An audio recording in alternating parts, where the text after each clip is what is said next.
A Russian man was trapped on a Chinese reality TV show for 3 months. A racing dog tested positive for meth. And a rental car shortage leaves Hawaiian tourists driving large Uhaul trucks. These are the weird stories for Tuesday on Weird AF News. This is the only daily weird news podcast hosted by a comedian, possibly the only daily weird news podcast, period. And certainly the only podcast that records inside a closet. Let's go. A Russian man trapped inside a Chinese reality TV show is finally voted out. The reality TV ordeal of a Russian who joined a Chinese boy band show by accident and even made it to the finals despite urging fans to please vote him off has finally ended after nearly 3 months. Well, that sounds like a terrible existence, being stuck in a Chinese boy band show. How does this happen by accident, by the way? How do you get drafted into a Chinese boy band reality TV show by accident? Vladislav Ivanov is 27 years old from Vladivostok. Vladislav was kicked off. By the way, Russia, can we have fewer V's in the words, please? I mean, in his name, there's 2 V's in the first name, 2 V's in the second name. There's 2 V's in the city. You guys just have monopolized the use of the letter V, and it's not easy to work with. Just please make some changes, all right? Anyone listening? Do I have any Russian listeners? Weird AF News. Vladislav Ivanov from Vladivostok was kicked out of the Produce Camp 2021 on Saturday after viewers ignored his pleas to leave and backed him all the way to the finals. Oh, it sounds to me like by him asking to please be voted off the show, the fans and viewers of the show just kept him on out of spite. Ivanov speaks fluent Mandarin, by the way. Well, then you have no excuse for being on this show if you speak fluent Mandarin. I mean, if he didn't speak a lick of Chinese, you could say, well, he didn't really know what he joined up for. He saw an advertisement.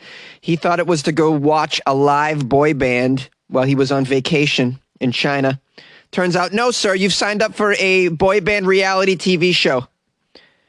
So he speaks Mandarin. He originally joined the show as a Chinese teacher. Does that mean he was supposed to be maybe like a translator for the Russian broadcast of the boy band show? I got so many questions. During the show, Ivanov is quoted as saying, "They asked me if I'd like to try new lifestyle." Yeah. Well, all right, fine. How do you go from there to being stuck on a reality show? Would you like to try a new life? What do you mean? Maybe new restaurants? New type of dance? What do you mean? What new lifestyle?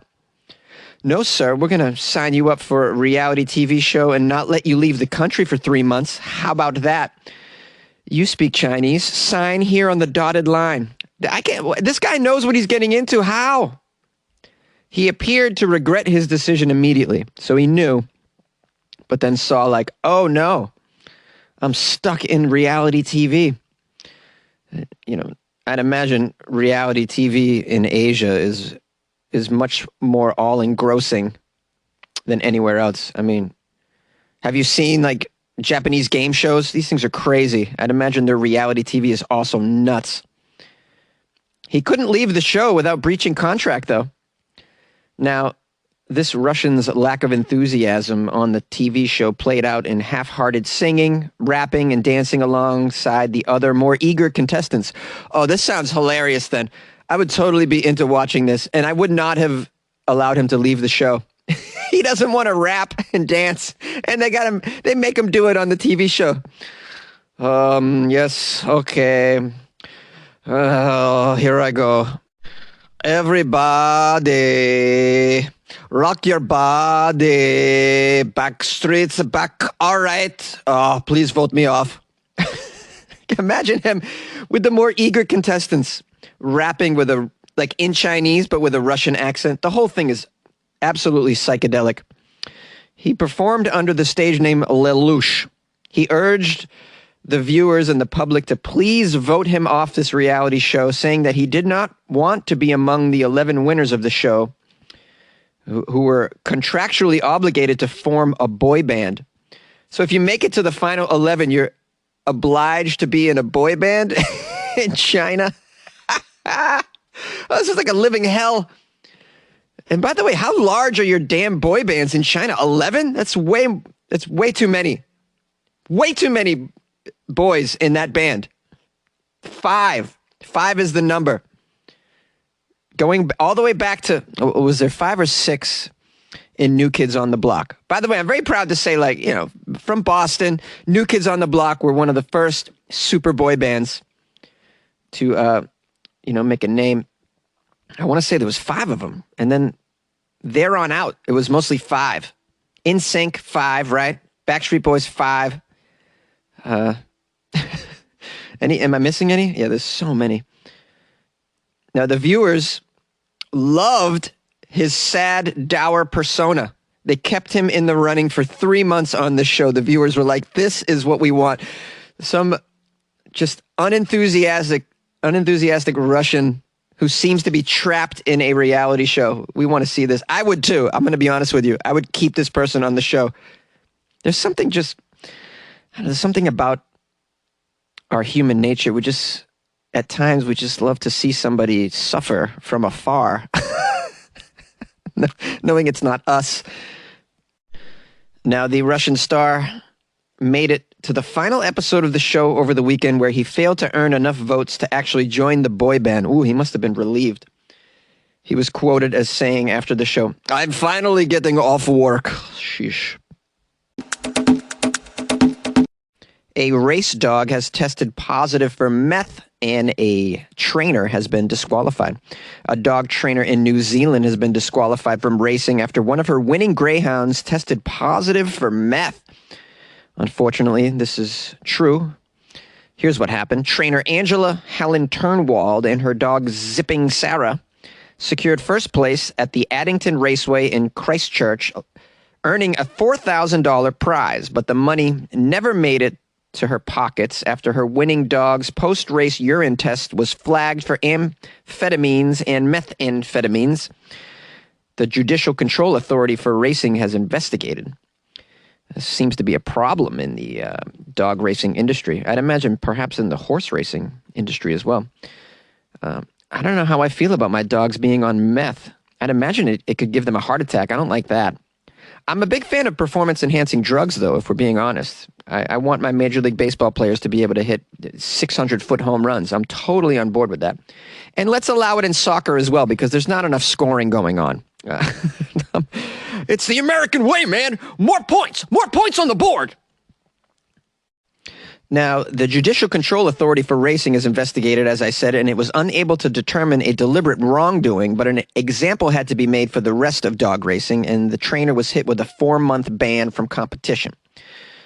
The chairman spoke about this, saying that methamphetamine is a potent central nervous system stimulant which poses significant animal welfare issues, and the level of amphetamine in this sample was particularly large. Oh boy. It sounds like Zipping Sarah was really hopped up on the meth. Yeah, the dog won the race and then immediately went home and cleaned her house. Sorry, bad meth joke. In addition, there will have to be a $3,500 fine.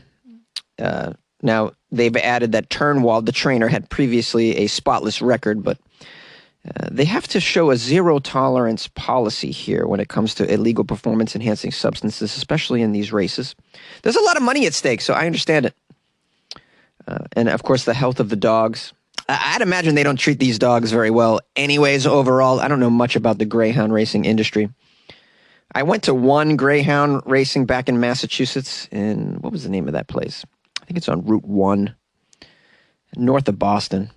And I got to say, I didn't feel very good about it. The poor dogs. I don't know.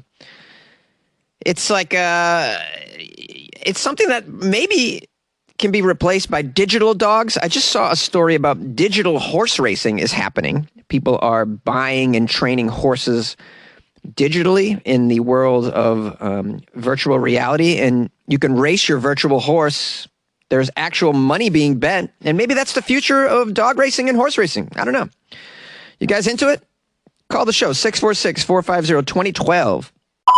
You like podcasts? You're listening to my podcast. Maybe you thought to yourself, I'd like to make a podcast. Too difficult. No, not with Anchor. Anchor has free creation tools that allow you to record and edit your podcast from your phone or your computer. Anchor distributes your podcast to Apple, Spotify, Stitcher, and more. They have advertising integration, so you can even make a little money off your podcast. Everything you need to make a podcast in one place. Download the free Anchor app or go to anchor.fm to get started. And good luck with your podcast. Good luck with your creation. Good luck with your life, man. A rental car shortage leaves Hawaiian tourists driving Uhaul trucks. Rental cars on Hawaiian Islands are in very short supply these days, and tourists have taken to driving Uhaul moving trucks just to get around the area during a vacation, the media reported. It's certainly not uncommon to see flocks of these orange and white Uhaul trucks roaming around touristy areas on the islands.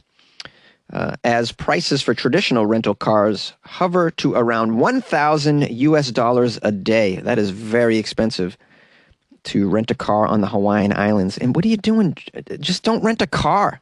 Just get a bike. What is wrong with you? Now, look, I've never been to the Hawaiian Islands, but they're not so big, right? You can get around an island on a scooter. You rent a scooter, are you stupid? You're going to drive around on a U-Haul moving truck? On your vacation, you're driving a U-Haul. Does everyone know what a U-Haul is? I mean, some of my listeners are in other countries. U-Haul, there's giant orange and white trucks that we use for moving. Like if you're moving your home, you pack the back with couches and crap, bureaus, and all that other shit that's in your garage that you don't need. Or maybe you need. I mean, to drive one of those giant trucks around on your vacation as your rental car? I mean, unless you got like a zillion surfboards that you're taking from place to place and all this scuba gear, I mean, it's just very impractical. I mean, can you fit that much beer in it as you go to the beach to lounge? This seems just ridiculous. Just take a bike, bro. A skateboard even. You're on the Hawaiian Islands. What, really? What's wrong with walking, baby? Seems like a lovely place to go for a stroll. All right. Let me get off this. Considering Hawaii often isn't a budget vacation in the first place, $1,000 a day on top of a flight and other accommodations is quite a price hike, they say. The cheapest rental vehicle in the state last month was a vanilla Toyota Camry, costing $722 per day. Just take a taxi or an Uber. Are you stupid? What do you need to rent a car for? On vacation. Oh, man, Americans just don't want to walk. It's so stupid. We are so out of shape. Dude, seriously, get a bike. It's going to do yourself good. I live in a city, by the way, where also people do not want to walk. That's unbelievable to me. It's like, I'll be with someone and we're going to go somewhere. Back when you could go to dinner or have a drink. And then we'd be driving, or we just drive around the block 17 times because this individual, who's usually a Southern California native, couldn't park more than 1 block away from the venue. I'm like, just park 5 blocks. We can walk. It's not a big deal. Nobody wants to walk, and we're dropping like flies with cholesterol issues. Yum, yum, yum, yum, yum, yum, bacon. Don't want to walk equals death, man. That's right, man. It's death, man. Just walk, man. Take a skateboard, man. You're in Hawaii. You can swim to the bar, I'm sure. I'm getting so riled about this. It's so ridiculous. The article ends by saying, it is not clear when we may see the equilibrium return. Travel remains on the uptick as vaccinations in the United States climb, though rental car companies are faced with crunched new car inventory as numerous automakers feel the production pinch from an ongoing semiconductor chip shortage. Ooh, there's not enough semiconductors for new cars, apparently. I don't know anything about this. That seems like a separate weird story. I like to see that traveling is on the uptick. It makes me realize that life is getting back to normalcy. There are some places I would like to go, for instance, back to the East Coast to see my family, which should be happening this summer. And hopefully you're traveling as well, or you're getting there. If you've been vaccinated, I think you can feel pretty safe to get on a plane these days. I was very reluctant before. I have also been vaccinated, and I'm looking forward to, at some point, going somewhere. It'd be nice. Well, thank you very much for making it to the outro of the episode. You have been very committed today, and I appreciate that. I got a lot of thanks to give today. It is my birthday, and I received a lot of phone calls, a lot of birthday wishes, and some gifts. I want to thank Karen for sending me a PayPal donation. Connie sent me a gift certificate to Fanatics, which is like a sporting goods, sports memorabilia store. Not memorabilia, but like I can get some Red Sox gear if I feel like it. And I think I'm gonna. Kelly Dunn sent me a Target gift card. We had a new Patreon as well. Michael A. joined the Patreon. Patreon welcomes you, Michael A. Welcome to the nice little crew that we have in the Patreon. Please enjoy all the extra weird AF content that you have just unlocked with your generous donations to the Weird AF Enterprises. And it means all that much more on my birthday, so I appreciate you, Michael A. Big shout out to Michael A. And a lot of calls. We had Zed from Jersey, Trillion called. I got a nice birthday wish from Morgan Freeman. I'm going to publish all these calls. Morgan Freeman. Yeah, that's right. Morgan Freeman called the show. Of course, Michael from Iowa City, always. Michael also sent me a birthday gift that I'm going to open a little bit later today. I'm kind of saving it for the evening as something to look forward to.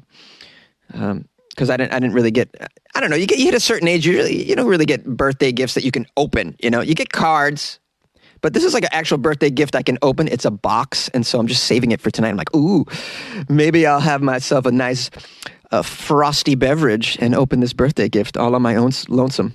Maybe I'll get myself a cupcake with a candle, blow it out. Also, I want to give love to KRISTY, who's always so lovely and calls the show and is such a supporter and sends me gifts all the time. So shout out to KRISTY for her birthday call as well. Other shout outs. Let me see. We have Christina Waddell sent me some coffee.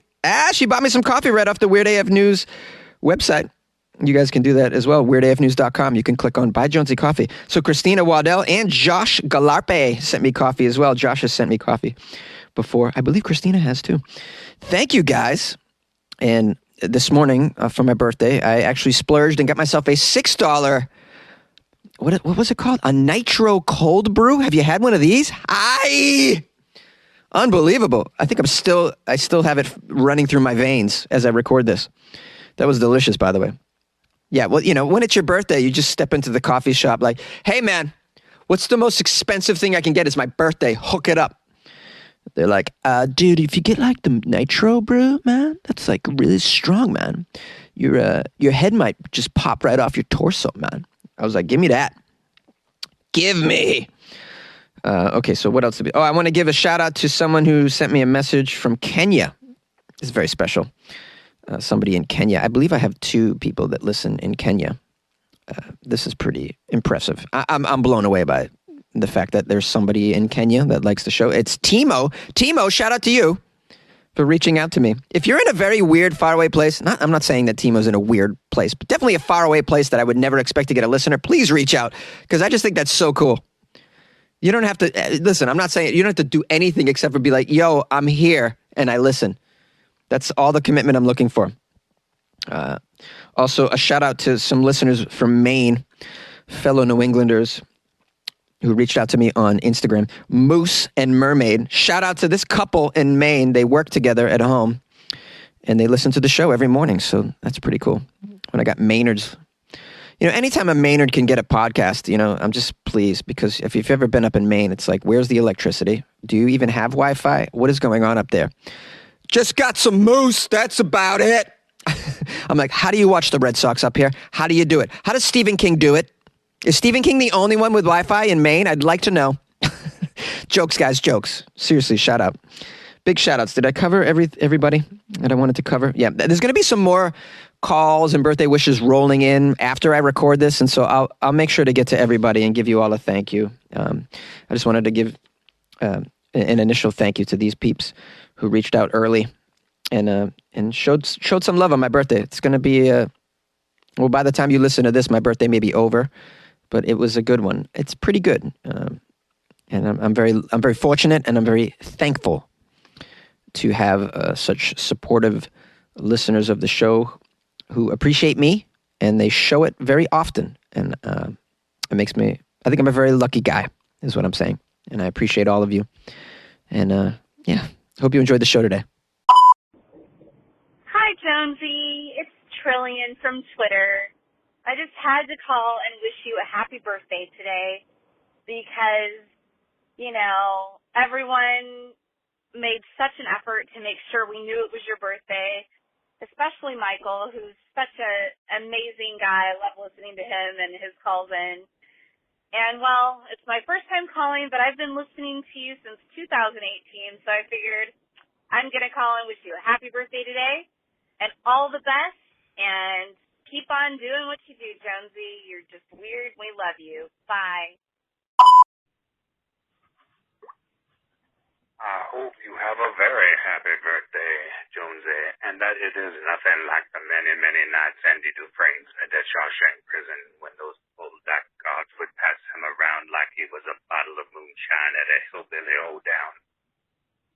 My birthday wish for you is that you get busy living or get busy dying. This is Morgan Freeman, and I listen to Weird AF News from Guantanamo, Mexico.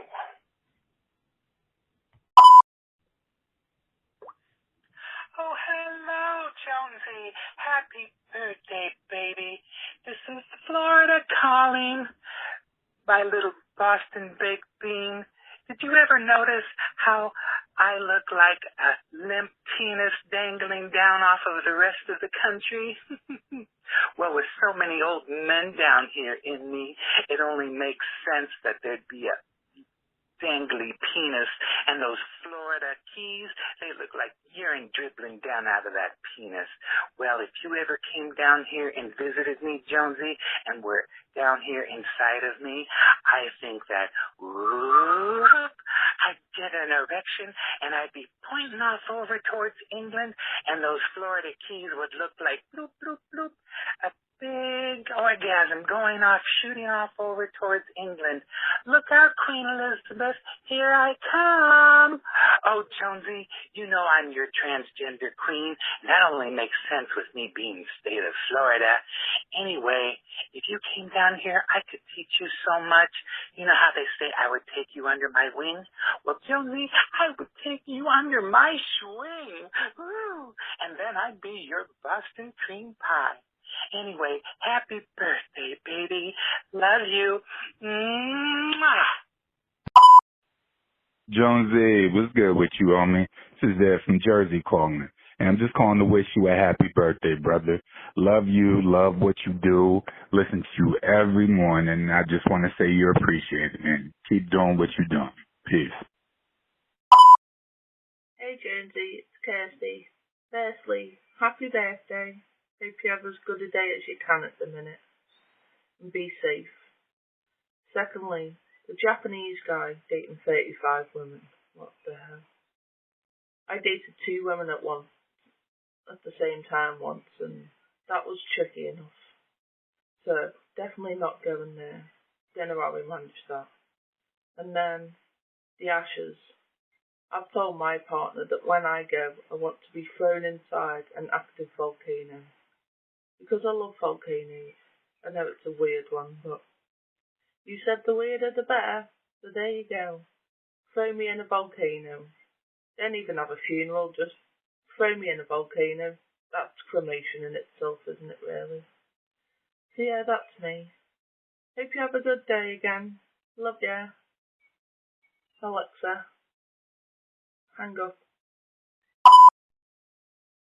Hey, Jonesy, it's Michael from Iowa City, Iowa. As you call me, one of the OG listeners. I go way back to the beginning, and I'm just calling to wish you a very, very happy birthday. I hope that you're having a great day and that you are going to have the best possible day that you can. Take care. Love you, buddy.